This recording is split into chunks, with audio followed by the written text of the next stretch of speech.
Hey everybody, it's Catherine Spencer Inskeep, just recording a quick re-recording, a quick video for you. We had our Storyteller Team Gathering last night.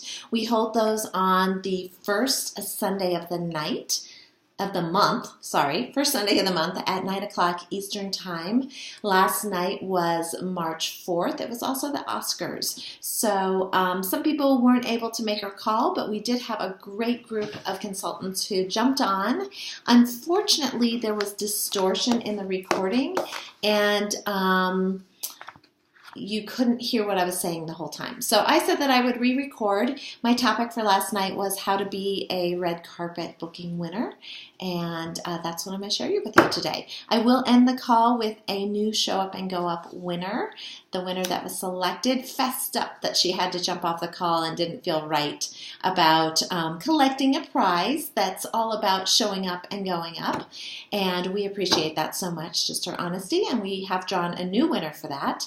And then we'll also have a call to action. My hope is that this call will be about 15 minutes long. All right. Our number one priority is to build Personally Poetic as a brand. And I kind of love that. It's so simple. All I have to do is open my mouth and tell people about our company. All I have to do is wear my jewelry and start building relationships. I feel like every time I open my mouth and talk about Personally Poetic, I have been successful. So building brand has been something super exciting for me personally, and I hope it is for you too. All right. And so our priority with a one-on-one is to help our friend, whoever we're meeting with, see the beauty of Personally Poetic and either one, become intrigued about our business income opportunity, two, schedule their own gathering to share poetic with their girlfriends, or three, place an order. Our priority when we have a gathering is to either one, or is to all of these, one, meet people that we don't know and other people who might want to find out about our business income opportunity, to meet other people who want to host a gathering so we can continue sharing our business, and to meet new guests who want to place orders and tell their own stories. My personal goal is to generate 2 bookings with each gathering that I do, and to book those gatherings within a pretty short time period.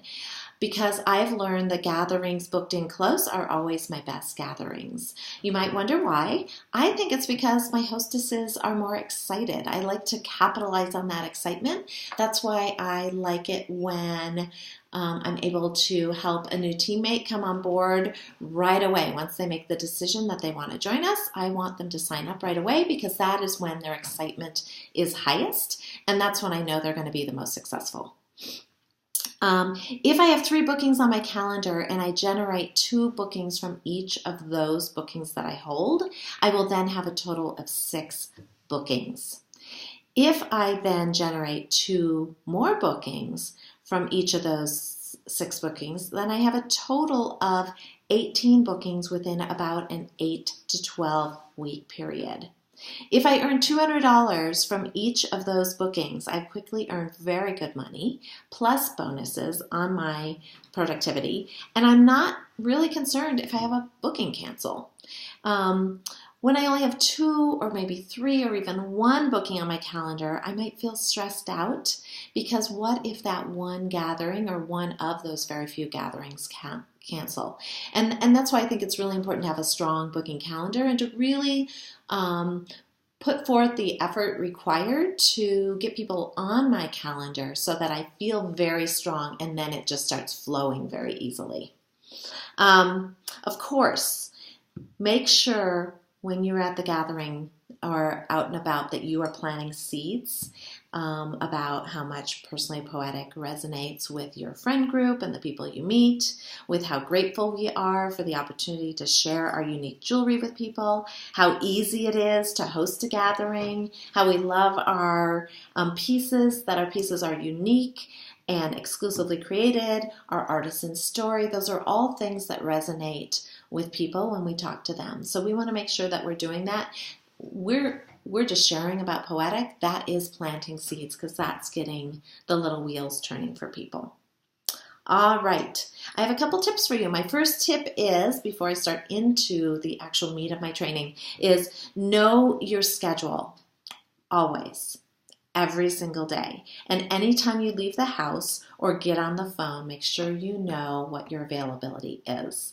And in fact, if you have a piece of paper, I'd love you to write down 2 days of the week that typically work for you to schedule events. Those can be one-on-ones, those can be gatherings. So write that down. My tip number 2 is know what you want to ask. And I do mean ask, because saying you should have a gathering or let's have a girls' night out are not actually questions. Those are suggestions. And instead, I like to ask, do you want to help me share Personally Poetic by gathering a small group of girlfriends? Or I might ask, would you want to gather a small group of girlfriends so that I can share Personally Poetic with them? Or you are so much fun. Do you want to get a small group of girlfriends together for Personally Poetic happy hour? Or I might even say, I really want to catch up with you and show you my new gig. Do you want to meet for coffee? You might notice that I have something in common with every single question I asked, and that is, do you want? I believe everybody does something because they want to and they can, and I want to use very direct language when I am asking for bookings. All right. Booking a gathering, reading my notes here too. Booking a gathering or one-arounds always starts with asking, and it's easy, and we love it when people say a yes. Wouldn't it be awesome if every single person said yes? But unfortunately, that is not the case. If that was the case, we would have endless bookings if we were guaranteed that people were going to say yes. And we wouldn't have any problem filling our calendar. The trick is that many people kind of say yes and no in the same breath, or they kind of give you the hope that they're going to say yes, but they're throwing up an objection for you.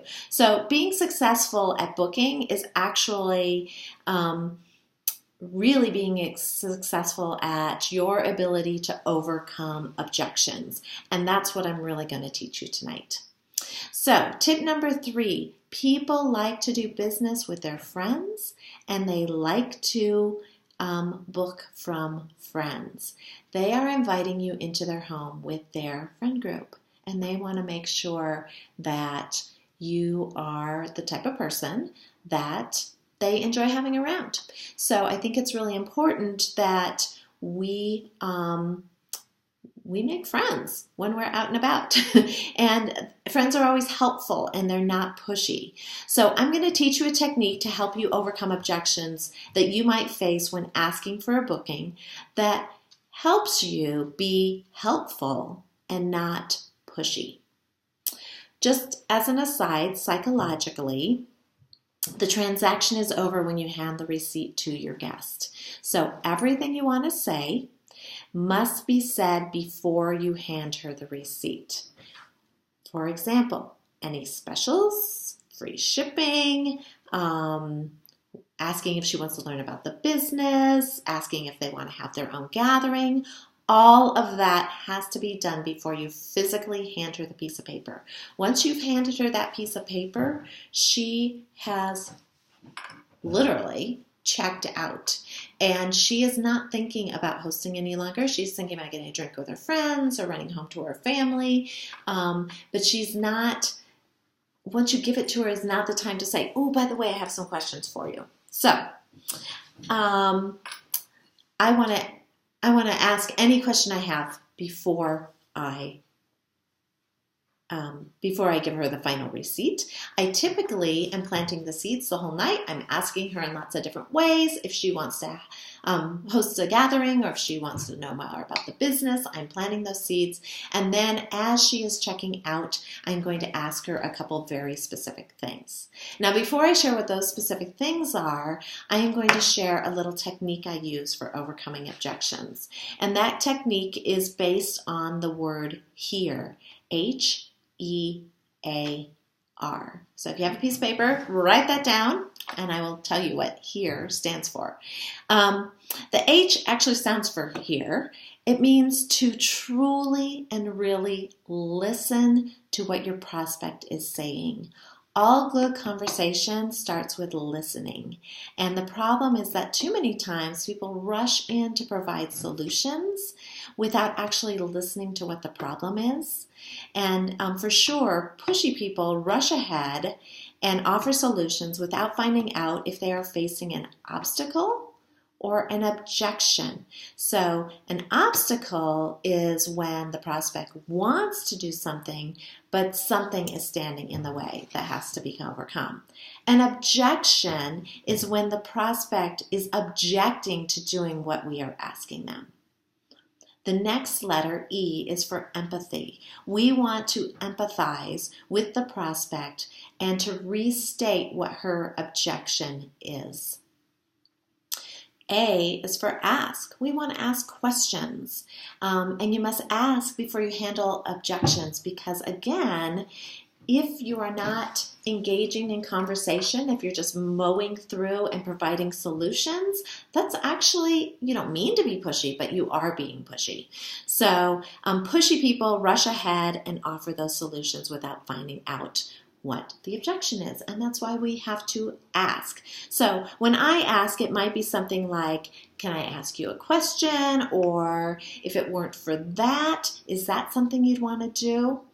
And then the last thing is R. R is for respond or response, and that is responding with a possible solution. At the end, I always like to finish up with, would you want to gather a few girlfriends together? Or would you want to schedule a gathering?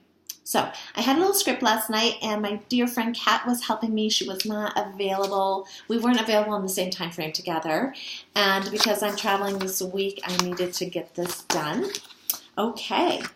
So I'm closing out with Kat, and I say, Kat, I loved working with you so much, and I can't wait to see your finished piece. Do you mind if I ask you 2 quick questions? And she says, of course not. And I say, well, first, I never want to take an opportunity away from anyone. So I have to ask you if you'd like to meet me for coffee to learn more about our income opportunity. Now let's table that because I'm actually not going to talk about that today because that's a whole nother training. But that's how you ask if somebody is interested in the business. What I want to concentrate is my second question, which is, as you know, I'm working hard on building my personally poetic business and our poetic brand. Would you want to gather a few girlfriends together so that I can share personally poetic with them? Now she is going to give me, a lot of people say yes. Some people say yes.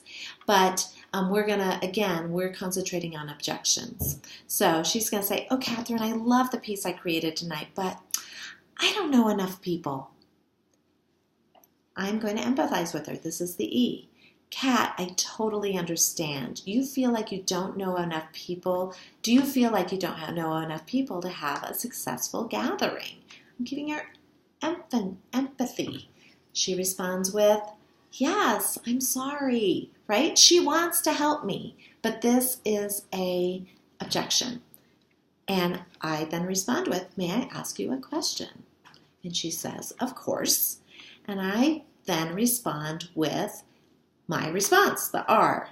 If it weren't for that, if you felt like you knew enough people, would you want to get your girlfriends together for a poetic happy hour? So I'm asking, do you see? I'm actually asking her a second time, does she want to get together? And she might say, yes, but all my friends are already here. Which honestly, I don't believe for a moment because I think people get kind of hogtied and they're thinking, oh, I only know these people, when really they have sisters and neighbors and coworkers and book club friends and bunco friends. They have lots of friends. We just have to help them figure out who those people are. Okay. Anyway, I respond to her, well, Kat, one of the things that I really love about my personally poetic business is that it doesn't take a huge group of people to have a successful event. In fact, we are so personal that having an intimate gathering is actually the essence of who we are. Sometimes when there's too many people in the room, there's too much emotional energy for people to actually connect and create something. I have a really quick and easy coaching system that I use with all of my successful hostesses, and it helps them have a very successful gathering. If I can show you exactly how to have a successful gathering and success in inviting your friends, would you want to get a few girlfriends together to schedule a gathering? I've now asked her a third time, right? Now, she can say one of two things. She can say, absolutely, I really love the jewelry and I'd love to help you share it with my girlfriends. Let's table that just for a second because I will address what happens after that. The first thing she can say is, oh, I don't know, I guess I could try one. Okay, to me, that is a red flag right away. I sense that she is hesitant. I do not want to book a hesitant hostess because a hesitant hostess is somebody who actually dreads having a gathering, and she's not excited. And I've already said in the beginning that I want to work with excited hostesses. They are my most successful hostess. So I'm going to respond. I'm kind of going back again. I am going to empathize. I've listened to her. Now I'm going to empathize. Kat, I sense that you're still a little hesitant. Is there anything else you're concerned about? Because I never want my prospect to feel uncomfortable with me. Remember, people book from friends or from people that they feel are friendly. And if she feels uncomfortable, she's not sure she is my friend, and I don't want to push her to do something she just really doesn't want to do. I want her to want to book and to be a successful host. If she offers additional hesitations or objections, I address them in the same way with the HEAR. So last night, one of the things that came up was maybe she says, well, I'm just not sure I have enough time. Okay. I totally understand, Kat. I know that many people feel very, very busy. Is it okay if I ask you a question? Yes, it is. Kind of like civil here. Yes. Yes. Anyway, yes, it is. And I would say something along the lines of, if it wasn't for that, if it weren't for that, would you want to host a gathering? Because ultimately, I want to know, does she want to host a gathering? If she does not want to host a gathering, I just want to let it go because I don't want to force her into doing something she doesn't want to do. Now, in response to, do I have enough time? I might say something like, Kat, one of the things that I really think is important about Personally Poetic is that we really help people connect with each other. And I think that's something that's really missing in today's society, that people are so busy going from one place to the next that they really miss those opportunities to get together with their girlfriends. If we could find a date that would work for you and I could teach you how to invite your friends, would you want to have a poetic gathering? And then she can decide yes or no. Let's say, actually, that she's going to say, you know what, Catherine, I think I would like to have a gathering, and I'm really excited, and I'd love to help you share it with my girlfriends. Bingo. That's my next part. The next part of the booking is very important because a booking without a date is really not a booking. It's maybe a wish or a dream, but it's not actually a booking. So in that original scenario, when Kat said yes, I am so happy. I'm so happy that she is going to book, and I want to jump in up and down. But I am not going to look desperate. I'm going to be as chill and cool as a cucumber. I'm going to be excited and tell her how excited I am and thank her profusely. But I'm not going to be like, oh my gosh, oh, I can't believe it. Thank you so much. I'm going to say thank you, but I want to tell you how I'm going to do it. She says, absolutely, I really love the jewelry and I would love to help you share it with my girlfriends. And I say, thank you so much, Kat. I am so excited and grateful because I couldn't continue to grow my business without you. Really, thank you very much. No jumping up and down. Anyway, I would love to find a date tonight because Kelly will receive free jewelry certificate to use at your gathering when we book a date tonight. Do you have your phone? And she pulls out her phone, and in my experience, the most successful hostesses are those that book a date and hold their gathering within 2 to 4 weeks from the place that I met them at, because they are excited, and excited hosts are successful hosts. Also, I want to do everything in my power to secure her date tonight when she is in front of me. If she truly cannot commit to a date tonight without checking her schedule, I don't know, I keep everything on my phone. If she needs to go home, check her soccer schedule, whatever, we agree to a time that I will call her the following day and to find a date that works best for her. So let's say that she has her phone, she has it out. The next thing that I'm going to say is, and this is important, remember when I asked you to write down those 2 days in the at the very beginning of my call? Those 2 days are important because those are the days that you work your poetic business, and those are the days that you schedule one-on-ones and gatherings. I want to maintain control at all times. I am never going to say to my hostess, when do you want to have a gathering? Because that's kind of like the little kids who say, well, what do you want to play? I don't know. What do you want to play? I don't know. What do you want to play? Now, I like control. So people who know me might chuckle because I do like control. I like to be in charge. And this is a process that I absolutely have to be in charge of, and is a process that you absolutely have to be in charge of. We need to be assertive and focused about our bookings, or they will not happen. Okay, so I am going to say to her, Kat, I am so excited. I schedule my poetic gatherings on Mondays and Thursdays. Which day works best for you? And she's going to say, Thursday. Like, great, I love Thursday. Thursday is my favorite day to party because it's the kickoff to the weekend. Now, I will tell you, I have a reason why every day of the week is a good day to book, and you need to figure out what that is for you, or what you think it is. We want to affirm her choice that Thursday is a great day and that she's going to get people to her party on Thursday. I will often have my hosts say to me, well, what's the best day to book a party?